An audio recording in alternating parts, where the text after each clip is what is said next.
Bonjour chers auditeurs, bonjour chère auditrice et bienvenue dans ce nouvel épisode.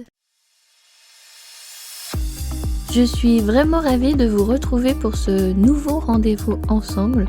Et pour ceux qui arrivent sur ma chaîne et ne me connaissent pas encore, je suis Stéphanie, médium et passeuse d'âme. Je pratique les soins énergétiques et chamaniques et je vous accompagne depuis 2023 sur le chemin de votre reconstruction et pour retrouver votre équilibre de vie dans ces moments de transition qui peuvent être parfois un peu douloureux ou challengeants, comme par exemple lors d'une situation de deuil ou encore après une voire des rencontres de relations toxiques sur votre parcours.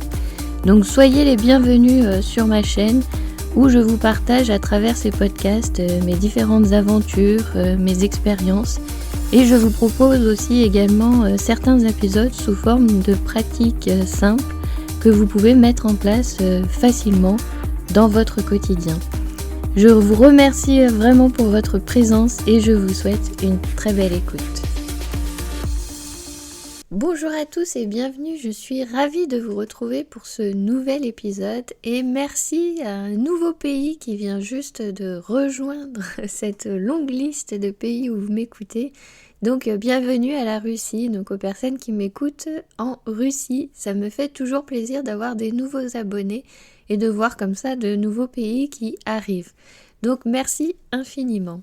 Aujourd'hui, je voulais vous parler de mes accompagnements, en fait, comment ils ont évolué avec le temps, parce que c'est vrai que si vous écoutez mes anciens podcasts, vous verrez que c'est complètement différent. Maintenant, je suis plus orientée vers le chamanisme. Donc ça fait encore partie des soins énergétiques, parce que si vous m'écoutez depuis un moment, vous savez que j'essaye d'expliquer la différence en fait entre soins énergétiques et chamanisme, mais il y a beaucoup de corrélations et de ressemblances. Et ce que je pourrais en tirer vraiment comme différence principale, mais qui n'a pas d'impact au final sur le consultant, c'est plus dans l'optique du praticien, sa façon de faire, c'est que dans le soin énergétique, on utilise des outils pour pouvoir faire du bien à la personne, pour pouvoir améliorer son quotidien, alors que dans le chamanisme, on se met au service de l'outil pour pouvoir faire, pour pouvoir œuvrer. Donc voilà, c'est plutôt cette optique d'être plus dans cette peut-être humilité, d'être plus humble et de se placer au service d'eux pour pouvoir faire. Donc c'est plus cette idée-là. Donc aujourd'hui, ce qui va changer aussi dans ma pratique, c'est que je ne vis pas de mon activité, donc il va falloir que je reprenne un job alimentaire. Donc j'ai des opportunités qui sont plutôt intéressantes pour ma part, puisqu'elle travaille aussi dans le domaine de l'humain. Donc voilà, je vais voir comment ça suit son cours, mais à savoir que forcément pour les séances individuelles, quand je vous reçois en séance individuelle, quand je me déplace à domicile, forcément ça va être sur un planning plus restreint, puisque je vais me retrouver avec des horaires de salariés, comme tout à chacun. Par contre, ce que je vais pouvoir continuer, c'est mes accompagnements, parce que les accompagnements avec les 13 gardiennes et les accompagnements avec mon cycle des 12 dragons, je viens de le créer, ce n'est pas pour ne pas le faire. Je vais pouvoir le lancer donc sur les dimanches. Et si jamais on travaille, il faudra que je réadapte encore mon emploi du temps autrement, parce que j'ai aussi postulé dans des emplois où on peut travailler le dimanche. Donc voilà, je reverrai à ce moment-là. Mais en tout cas, dans cette optique, je garderai ces accompagnements. Donc ce sont des accompagnements plutôt chamaniques, bien qu'il y a aussi des séances énergétiques qui seront proposées, notamment dans le parcours des 13 gardiennes. À savoir que le cycle des 12 dragons va quand même se pencher beaucoup plus sur pratiques chamaniques. Ce que je peux garder également comme prestation de service, ce sont toutes les guidances que je fais. Les guidances, les tirages de cartes, ça forcément, comme vous prenez rendez-vous et que moi je tire les cartes et que je vous prépare vos audios avec donc le tirage de cartes, ce qu'elles signifient pour vous et également donc tout ce qui est la partie pratique, les exercices pratiques, tout ça je vous le prépare. Donc j'ai largement le temps de le faire moi sur mon temps libre et de pouvoir ensuite vous l'envoyer. Donc ça, il n'y a pas de souci, je peux garder les guidances. C'est vraiment ces séances individuelles de rendez-vous où là, je vais forcément pas pouvoir les assurer puisque ça va être sur mon temps de travail aussi. Voilà ce qui va un petit peu se modifier. Donc j'espère que ça va avancer de façon positive parce que effectivement, hein, comme tout à chacun, ce n'est pas parce que je travaille dans les énergies et que je suis placée au service d'eux que je ne fais pas partie de la société et que je n'ai pas moi aussi un loyer à payer pour avoir un toit, hein. Je suis comme vous, je suis logée à la même enseigne. Donc voilà, je suis dans les contraintes matérielles également, même si on a ce côté spirituel, depuis le temps que j'insiste en disant que nous sommes des êtres incarnés et qu'il faut vivre son incarnation, donc je la vis également, et j'espère que ça va pouvoir porter ses fruits pour pouvoir continuer à œuvrer et à soutenir mon projet. Voilà, c'est surtout ça l'optique. Donc voilà pour les séances individuelles. Donc si vous souhaitez des séances, je vais pas dire inscrivez-vous tout de suite, c'est urgent, mais c'est un petit peu ça. Je pourrais aussi assurer les webinaires que j'avais envie d'organiser. Donc les webinaires, ça sera ce nouveau format que je souhaite proposer avec les 13 gardiennes et également avec le cheminement des 12 dragons. Vous savez, je fais des lives avec les 13 gardiennes. J'avais fait aussi cette version vidéo que vous retrouvez sur YouTube où j'explique un petit peu mon parcours. Et donc au fur et à mesure, j'évolue avec ces gardiennes, donc forcément mon contenu évolue aussi. Et donc je voulais vous proposer sous forme de webinaire que vous puissiez vous inscrire donc gratuitement. Je vous envoie le lien, on se retrouve en webinaire, en fait un peu comme un live. Et donc on échange autour de ce sujet des 13 gardiennes. Et voilà, ça sera plus court bien évidemment que toute cette journée où on va se réunir en présentiel. Donc forcément le format est plus court, donc c'est plus dense. Et il n'y aura pas la partie pratique, etc., hein, bien évidemment. Mais je souhaitais partager sous forme d'un nouveau contenu. Donc webinaire, je me suis dit c'est pas mal. Voilà, ça continue un peu cette forme de live que je faisais. Donc ça, les webinaires, je vais essayer de le garder et de le créer pour les 12 dragons. Et on verra comment ça va avancer ensuite pour l'année prochaine, tout simplement. Donc voilà, sachez que pour la session 2025-2026, il y aura cette session des 13 gardiennes sur le dimanche en présentiel et il n'y aura plus en ligne. Je ferme également les cercles pour les sessions mixtes. Je n'ai pas rencontré de succès, donc je ferme cette parenthèse-là. Et pour les personnes qui souhaiteraient venir dans des sessions comme ça, je vous invite plutôt à vous inscrire pour le cycle des 12 dragons, à savoir que ce que j'entends, c'est session mixte. C'est pour tout le monde, c'est-à-dire hommes, femmes, non-binaires, non-genrés. C'est ouvert à toutes les personnes. Alors que le cercle des 13 mères, du coup, je le garde uniquement pour les cercles de femmes. Voilà. Et toute personne qui se définit en tant que femme. Donc voilà, c'est un peu plus fermé, un peu plus restreint que le cycle des 12 dragons, où là, c'est vraiment plus ouvert. Vous pouvez venir comme vous êtes. Et également venir à une session, 2 sessions suivant le thème qui vous intéresse, hein, si le thème du mois vous parle, ou vous inscrire sur le cycle en entier sur l'année, à savoir que si vous vous inscrivez en janvier, votre cycle ça sera jusqu'au janvier suivant, hein, ça fera du coup 12 dragons. Si vous vous inscrivez en juin, ça ira jusque du coup le mois de juin suivant, donc ça s'arrêtera à la fin mai, hein. En fait, ça va être le cycle de 12 dragons, vous ayez vraiment les 12 dragons. Sachant que à chaque session, ça va évoluer, hein. Chaque année, ça va évoluer de façon spiralaire. Donc même chose, si vous voulez vous inscrire pour 1 an, 2 ans, 10 ans, ça va forcément bouger ça aussi. Donc voilà ce qui va se mettre en place, comment ça va se mettre en place, les modifications apportées. Et donc pour les sessions individuelles, forcément ça va changer. Donc je verrai si j'ai la possibilité de continuer à vous en proposer par exemple à distance. Si ça vous intéresse encore, je verrai si je peux vous proposer ce format-là. Mais en tout cas, sur les guidances vont rester. Je peux garder aussi les formations. Donc peut-être que le jour va se décaler. Donc les formations, ça concerne surtout pour l'énergétique.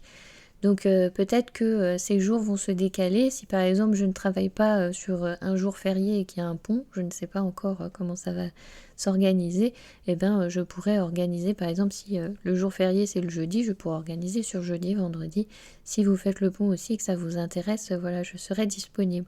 Donc je vais essayer de garder ces formations, ces stages et ces formations, donc les stages pour les passeurs d'âme et formations en soins énergétiques, donc forcément Reiki Usui, depuis le temps que vous m'avez entendu parler du Reiki, vous doutez bien que je vous forme au Reiki Usui, donc jusqu'au niveau 4 dans ma lignée. Je garde aussi Isis et Anubis parce que c'est vrai que ce sont des énergies intéressantes qui m'intéressent également, donc je souhaite continuer dans cette optique.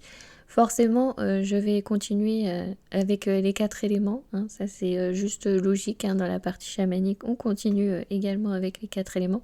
C'est pour ça que je vous dis, c'est pas si différent au final, même si la pratique diffère, ce qu'il y a derrière, c'est pas... il y a quand même pas mal de points communs.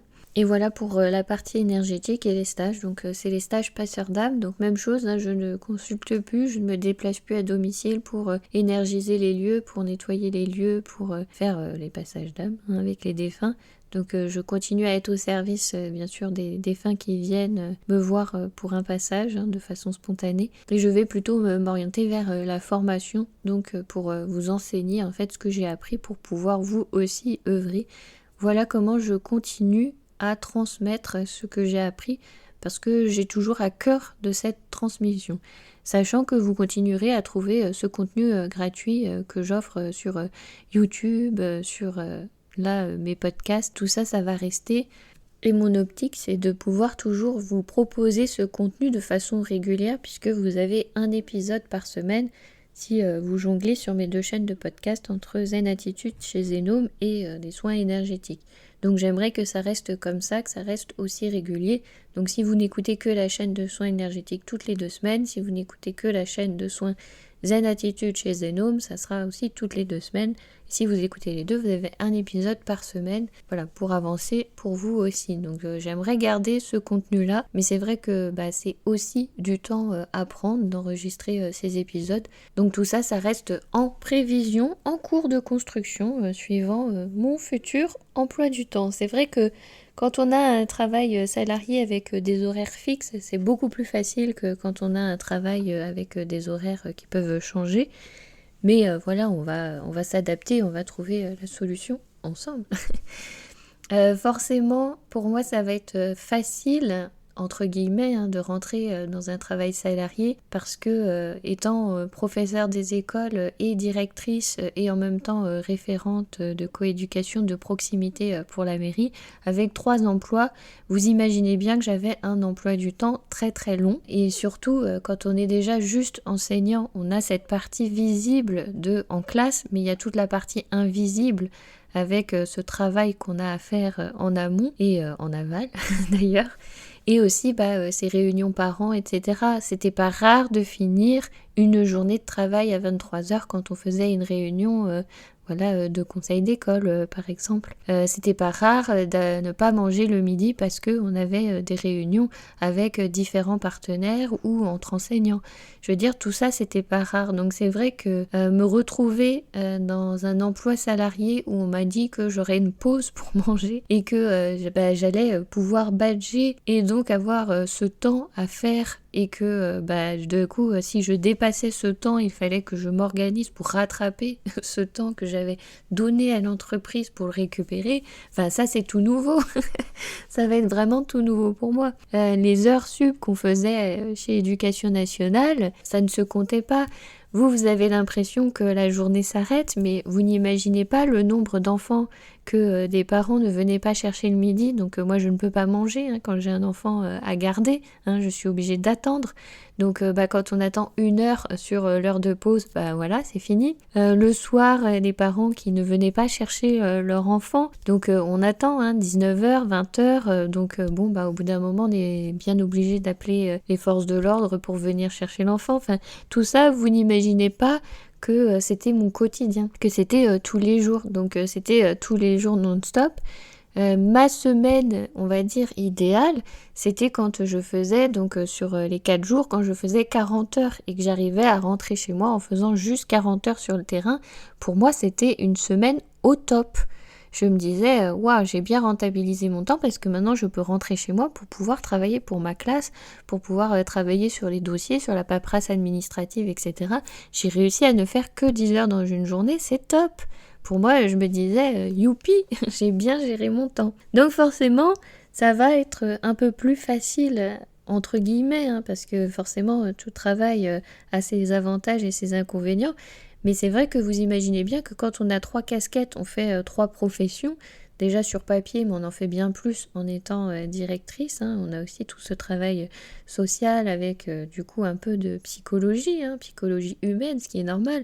On s'adresse à des humains, on est obligé de leur parler de façon humaine, enfin je veux dire c'est juste de la logique. Donc forcément, ça va me paraître plus simple. Enfin, je trouve déjà. Bien que j'aurais forcément aussi la fatigue, hein, parce que travailler même assis derrière un bureau, c'est fatigant. Il ne faut pas sous-estimer aussi le travail de chaque personne, le travail mental aussi, il y a aussi cette fatigue mentale. Donc c'est pour ça que c'est important, en fait, quelle que soit la profession, d'avoir cet équilibre. Et c'est vrai que dans ce système éducation nationale comme il est envisagé maintenant, il n'y a pas cet équilibre. Pourquoi ? Parce qu'on demande aux professeurs des écoles d'avoir 50 casquettes en même temps. Et en plus, après, quand il est directeur, il a d'autres responsabilités, donc on lui rajoute 50 casquettes. Et ensuite, quand on est aussi référent de coproximité, donc ça c'est vraiment spécifique à la Ville de Lyon, on rajoute encore une casquette. Mais à force de rajouter des casquettes, je veux dire, si on a autant d'emplois et qu'on a le salaire qui suit, je vais dire c'est ok, je le fais. Mais ce que j'ai constaté, donc là c'est vraiment mon expérience personnelle, mais ce que j'ai constaté c'est que en étant sur la même école, donc je vais prendre une année sur 3 ans où j'ai été directrice sur une école, donc ma paye, je suis passée d'enseignante à directement directrice et référent RCP. Je suis passée du simple au double. Donc forcément, vous imaginez bien, passer du simple au double, ma vie était quand même plus à l'aise, hein. Donc si vous écoutez d'ailleurs ma chaîne Zen Attitude chez Zenome, je vais en parler justement de cette relation à l'argent qui dirige notre société et qu'on est un petit peu coincé dans ça, parce que quoi qu'il arrive, tous les échanges qu'on fait, il y a l'argent derrière, hein, ça... On ne peut pas y couper dans notre société, surtout si on est bien intégré à cette société. Et donc j'ai passé comme ça du simple au double, donc forcément j'étais plus à l'aise. Et en restant 3 ans sur le même poste, ma paye a très fortement diminué. Je suis repassée à l'état inverse, du double au simple. Mais vraiment. Pourquoi ? Parce que comme j'étais efficace dans mon boulot, la mairie a estimé que je passais moins d'heures que ce qu'ils avaient prévu pour toutes les missions. Donc au fur et à mesure, ils ont retiré de la paye. En plus, ils ont dit qu'ils allaient déléguer certaines charges à un autre personnel qui finalement ne faisait pas le travail. Donc nous, directeurs, on le faisait toujours. Et donc, estimant qu'ils avaient fait cette passation, eh bien, ils enlevaient encore de la paye puisqu'on n'avait plus ces missions-là à faire. Seulement, le souci, c'est que quand un directeur est sur son école, forcément, même s'il y a l'autre référent qui est présent, le parent vers qui il va se tourner, vers le directeur ou la directrice. En l'occurrence, je suis une femme, donc la directrice, parce que forcément, la directrice est là et ils savent que c'était leur interlocuteur principal, ils savent que la personne, elle sait faire, ils vont s'adresser à elle. Donc en plus... ils avaient cette idée de mission qu'ils avaient déléguée, mais qui était toujours en charge de la directrice, puisque quand la personne n'est pas présente sur son lieu de travail et qu'il y a la directrice, à qui on va demander c'est à la directrice. Et forcément, la directrice rend service aux parents qui est en face. On ne peut pas fermer la porte en disant oui, je peux m'occuper de votre dossier, mais là, si vous voulez, c'est votre problème, j'ai pas envie. Vous allez attendre 4 heures, là, patiemment, que l'autre personne arrive. Bien évidemment qu'on va le faire. On a un humain en face de soi, on sait que c'est important pour l'enfant, on sait que c'est une urgence, là, tout de suite, maintenant, pour tout de suite. On va le faire, c'est juste de la logique. Donc dire qu'ils avaient déporté ces missions-là sur une autre personne, donc voilà, en fait, au final, je me suis retrouvée avec autant de travail, avec ma paye qui avait doublé, et ensuite ma paye qui a diminué. Du coup, je suis revenue au point de départ. Et je me suis dit, au point de départ, là, je vais passer un échelon. Donc, soit je reste directrice avec cette paye, soit j'enlève cette mission de directrice et de RCP, et au final, avec ce passage d'échelon, j'aurai la même paye. Mais pas avec toute cette surcharge de travail en plus. Qu'est-ce que je fais ? Comme tout le monde, je choisis de revenir à professeur des écoles parce que financièrement, c'était pas possible. On ne pouvait pas augmenter et chaque année m'enlever du salaire. C'était pas envisageable. J'ai jamais vu, je pense, il n'y a aucun travail au monde qui fait ça, qui augmente en fait la surcharge de travail de la personne et qui diminue mais concrètement le salaire. Donc à force de voir son salaire diminuer, alors déjà le salaire d'enseignant diminue, faut savoir que chaque année, on perd 50 € par mois parce que les charges augmentent. Donc quand il parle qu'il y a augmentation de salaire, concrètement, sur la feuille de paye, on a moins 50 € par mois chaque année. Donc déjà, il y a ça, on en prend un coup. Donc là, je parle, c'est quand on est dans un même échelon. Je parle pas quand on monte d'échelon. Effectivement, quand on monte d'échelon, il y a une montée de salaire. Mais quand on reste dans le même échelon, si vous restez 3 ans dans le même échelon, la première année, vous allez perdre 50 € par mois. La deuxième année, vous allez reperdre 50 € par mois. La troisième année, vous allez reperdre 50 € par mois. Et au final, sur ces 3 années, vous allez perdre 150 € par mois. Ça, c'est du concret, c'est du vécu. Donc après, ce système directrice et RCP, ils ont fait la même chose. Et donc, finalement, j'étais partie au point de départ. J'avais doublé mon salaire. Je suis revenue au point de départ. Et je me suis dit, si je passe un échelon, ça reviendra au même. Et si j'arrête en fait de faire tout ça. Donc voilà un petit peu le système éducatif qui était étrange. Et si vous voulez, je pense pas que dans un secteur privé, il y ait des gens qui voient leur salaire diminuer. Qu'ils aient des tâches en plus à faire et qu'ils ne sont pas payés à leur juste valeur, ça je suis d'accord, c'est tout travail. Mais je ne pense pas que dans le privé, il y ait des gens qui ont perdu de leur salaire. C'est-à-dire qui arrivent, on va prendre par exemple un exemple, qui gagne 1500 €. Au bout de 15 ans, il gagne 1500 € et à partir de 15 ans, ça rediminue en faisant 1300, 1200, 1000. Je pense pas que c'est possible. Donc voilà, je l'ai vécu chez Éducation nationale et c'est vrai que c'est un système assez étrange et ce n'est pas très valorisant aussi pour les personnes.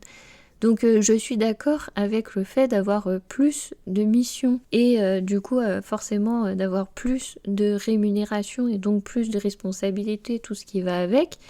Mais on ne peut pas donner plus de missions, plus de responsabilités avec plus d'heures en enlevant du salaire, en retirant en plus du salaire de base de la personne.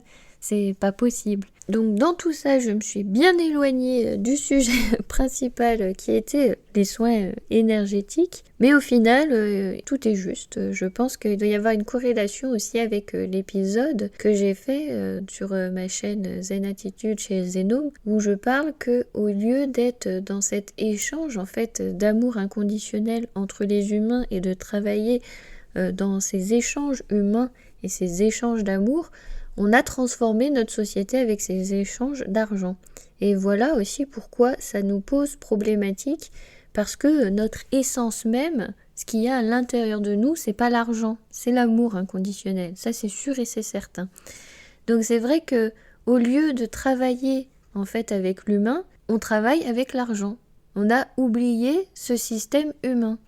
Et c'est vrai que c'est assez perturbant de se dire il faut que je sorte de ce système argent parce que quoi que l'on fasse, on est obligé d'y venir. Même si, par exemple, vous vivez en autarcie, si vous avez la chance de pouvoir le faire et de pouvoir cultiver vos propres légumes et d'être en autonomie, quoi qu'il arrive, pour acquérir cet endroit, à un moment, il y a eu un échange d'argent quelque part. Vous ne pouvez pas avoir vécu jusqu'ici sans ces échanges-là.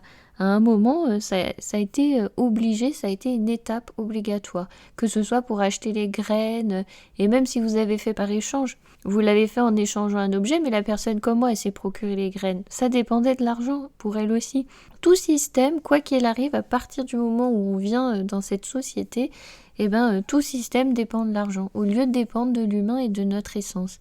Et je pense qu'il y a quelque chose à creuser de ce côté-là pour pouvoir en fait rétablir l'équilibre. Donc c'est vrai que c'est peut-être ce qu'il y a en ce moment comme sujet de réflexion que j'ai, vous voyez.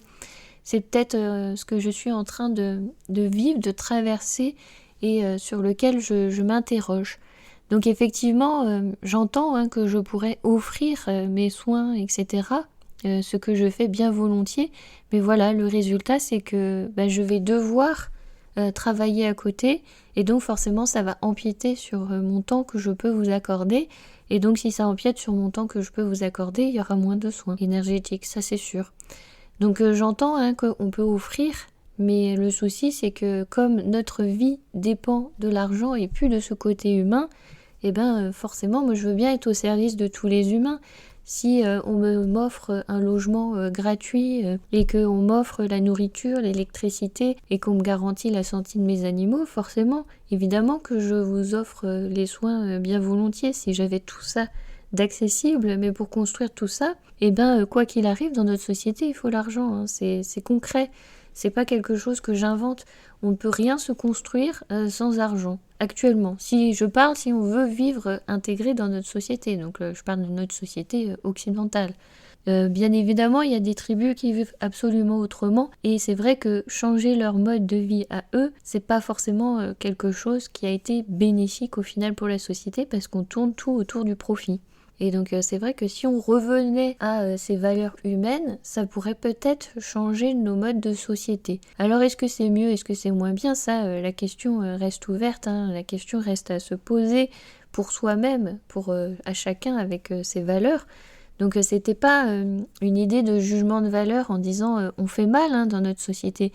C'est juste qu'il faut se rendre compte des choses concrète de la vie. Si par exemple on me dit oui tu dois tout offrir gratuitement, oui mais moi aussi j'ai en charge mon toit. J'ai pas envie, concrètement je le dis, je n'ai pas envie de vivre dans la rue. Et si vous entendez des personnes qui disent il faut absolument la gratuité, c'est que vous n'êtes pas dans la réalité de ce qui se passe. C'est qu'en face de vous, certes, vous avez un énergéticien, quelqu'un qui se met au service d'eux, mais c'est aussi un être humain qui est dans sa réalité matérielle. Il ne peut pas se couper de cette incarnation. C'est important qu'il vive aussi cette incarnation. Donc lui aussi va traverser exactement la même chose que vous. C'est un être humain que vous avez en face de vous. C'est pas une divinité, c'est pas un guide, c'est pas un maître ascensionné. C'est bien un être humain que vous avez en face de vous. Donc voilà les changements qui vont s'opérer. Moins de temps, forcément moins d'offres à vous proposer, moins de services à pouvoir partager avec vous. Forcément, le temps sur Terre n'est pas extensible, bien que dans l'autre plan, il n'y a pas ces notions d'espace-temps. C'est vraiment dans cette réalité matérielle. Donc voilà l'incarnation, mon défi, ce que je suis en train de traverser, c'est ce bouleversement de vie, ce changement de vie et donc à adapter pour garder quand même mon projet parce que j'ai toujours ça à cœur. Je veux dire, si on m'a envoyé ici avec cette notion de séance énergétique pour m'avoir lancé dans la branche chamanique, si mon âme souhaite que je me dirige là, c'est qu'il y a bien une raison et je n'ai pas l'intention pour l'instant d'y couper. J'écoute pour l'instant les informations et j'ai envie de suivre. Mais c'est vrai que comme je suis un être incarné, j'ai aussi, moi je rencontre aussi les mêmes difficultés que tous les humains qui sont ici sur Terre. Comment se loger, comment se nourrir, comment préserver cet équilibre entre vie matérielle et vie spirituelle. Parce que c'est important, encore une fois, de garder cet équilibre. Donc voilà, donc si je résume, donc je garde les formations, donc il y en aura peut-être moins. Il y a toujours les accompagnements donc avec les 13 gardiennes pour les femmes, accompagnement, les cycles des 12 dragons ouverts à tous. On garde les guidances parce que ça je peux le faire sur mon temps libre, je peux me connecter aux cartes, pouvoir vous préparer vos petites pratiques. Je souhaite faire le défi aussi des 21 jours, j'aimerais pouvoir le faire, donc ça aussi, je souhaite le faire en live pour le mois de décembre, pour le calendrier de l'Avent, et effectivement, si je travaille et que je commence tôt, je vais peut-être pas vous faire lever à 4h du matin pour qu'on pratique ensemble, donc je vous mettrai tout simplement la vidéo, je vous la programmerai. Voilà comment on adapte pour pouvoir toujours vous offrir ce format, parce que j'aime bien vous offrir ce calendrier de l'Avent, c'était un truc que j'aimais bien, voilà, je trouvais ça chouette, et j'aimerais le garder. Il y a des choses auxquelles je tiens et que je souhaite garder, comme le format podcast gratuit avec mes 2 chaînes, donc mes 3 chaînes, parce qu'il y a aussi celle des passeurs. Mais du coup, celle des passeurs, voilà, c'est plus une transmission de formation que de me déplacer. Et donc, peut-être que je suis vouée à faire disparaître ces séances individuelles de soins énergétiques. Et donc, pour ceux qui me connaissent et qui sont proches de moi et qui souhaitent avoir ces sessions, bien sûr, pour mon cercle privé proche d'amis, forcément, je pourrais le garder, mais ça va s'adapter autrement. Et puis, ces webinaires que je souhaiterais mettre en place, donc moi j'ai déjà l'idée de la date, de comment faire, etc. Mais encore une fois, ça va dépendre de mon emploi du temps salarial. Donc voilà, de nouvelles aventures pour moi. Et je continuerai à partager comme ça sur ma chaîne de soins énergétiques. Voilà encore les modifications. J'ai l'impression qu'il y a toujours des modifications janvier, septembre, voilà, que ça bouge comme ça. Et c'est ok. Donc on se lance dans une nouvelle aventure, c'est encore un petit peu flou, mais voilà, il faut garder confiance. Si je suis sur cette voie-là, c'est qu'il y a une raison, et donc je suis prête à la traverser. Je vous remercie pour votre écoute et je vous dis à la prochaine fois et bien sûr je vous envoie toutes mes amitiés. À bientôt. Je vous remercie pour votre écoute. Si vous souhaitez en savoir plus sur mes accompagnements, je vous invite à aller sur mon site zenome.fr. Et si vous souhaitez rester informé pour les prochains stages de passeur d'âme, les différentes initiations aux soins énergétiques que je propose, eh bien n'hésitez pas à vous inscrire gratuitement à ma newsletter, comme ça vous resterez informé de toutes les nouveautés. Merci encore, je vous souhaite une excellente journée, après-midi ou soirée et je vous dis à très vite.